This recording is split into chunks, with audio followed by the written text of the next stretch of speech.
We're here for BCB's Media Day. I'm joined with Liam Davies. Liam, thank you so much for coming down. You're a huge part of what BCB's been about since you turned professional all those years ago now.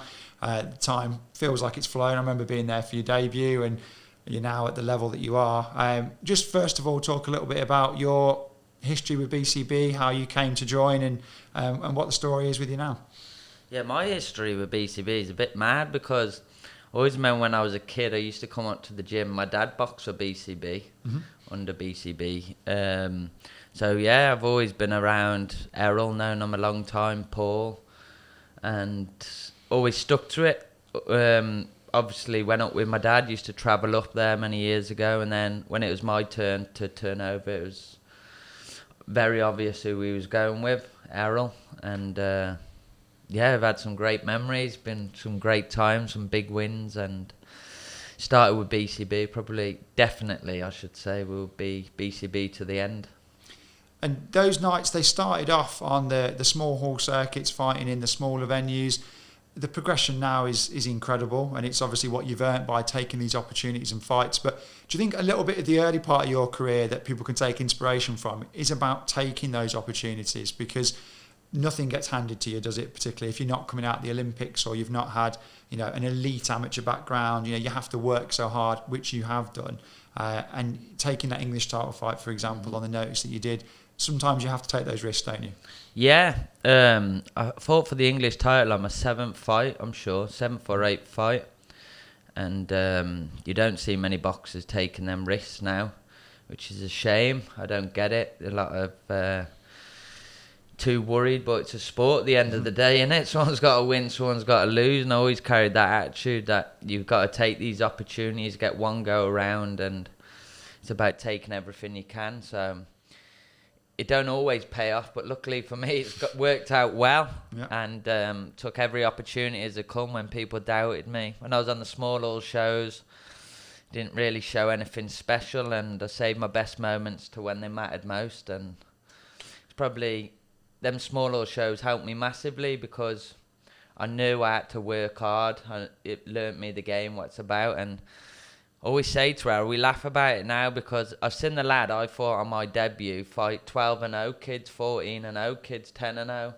Yeah. And I'm saying, fucking hell, you made me fight him on my first, you know what I mean? Didn't give me the easy bowl over fight, so, but it worked well, and that just shows Errol is a very experienced man in the game, and he's brought the best out of me, definitely.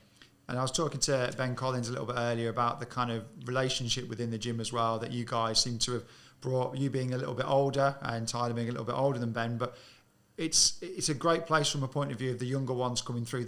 You're very visible in the gym, aren't you? These kids that come through, they see you, and you're now at that position where you're not looking up to them or looking up to the next generation. You are that generation, and it must be a nice feeling knowing that kids are looking forward to coming in, knowing they train where Liam Davies trains.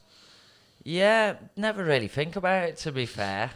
We're all just the same, aren't we, to me?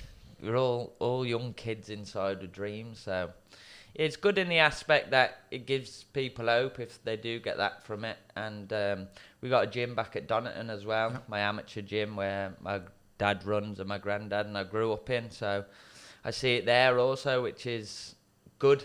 It's a lot busier now since things are going good, and they know that they can do it. They, like I said, training in the same place I did, around the same coaches, so gives them hope, and that's all you need in life. And there's a lot of talent in Donington and Telford, isn't there? I've always felt like it's not been an untapped area for boxing, but there's so many kids that you think boys and girls that could walk through that gym, and having somewhere local and somewhere, again, it's approachable for them is massive.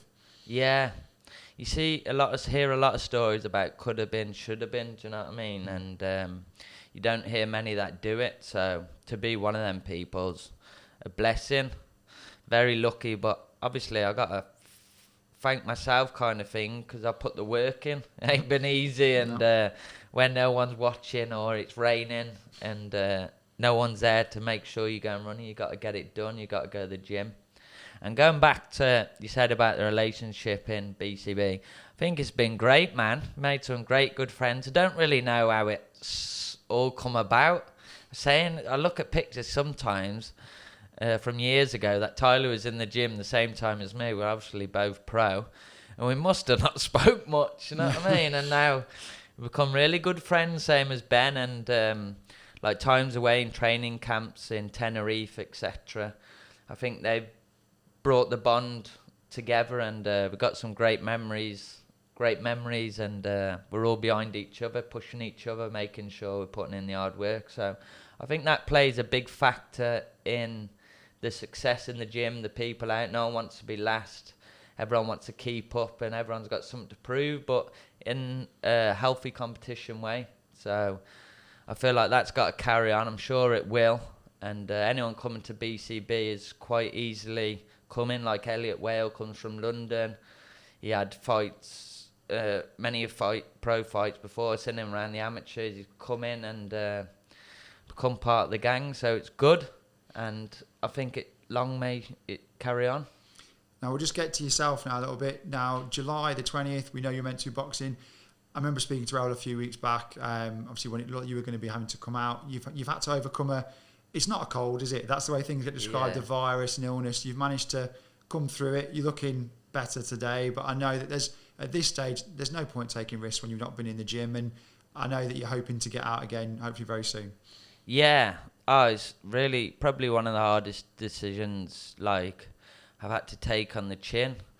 Looking back now with time, it's definitely the right decision, but as a boxer, you feel like we're only human, ain't we? Like, I'm the same, and it's quite stressful and a lot of down days.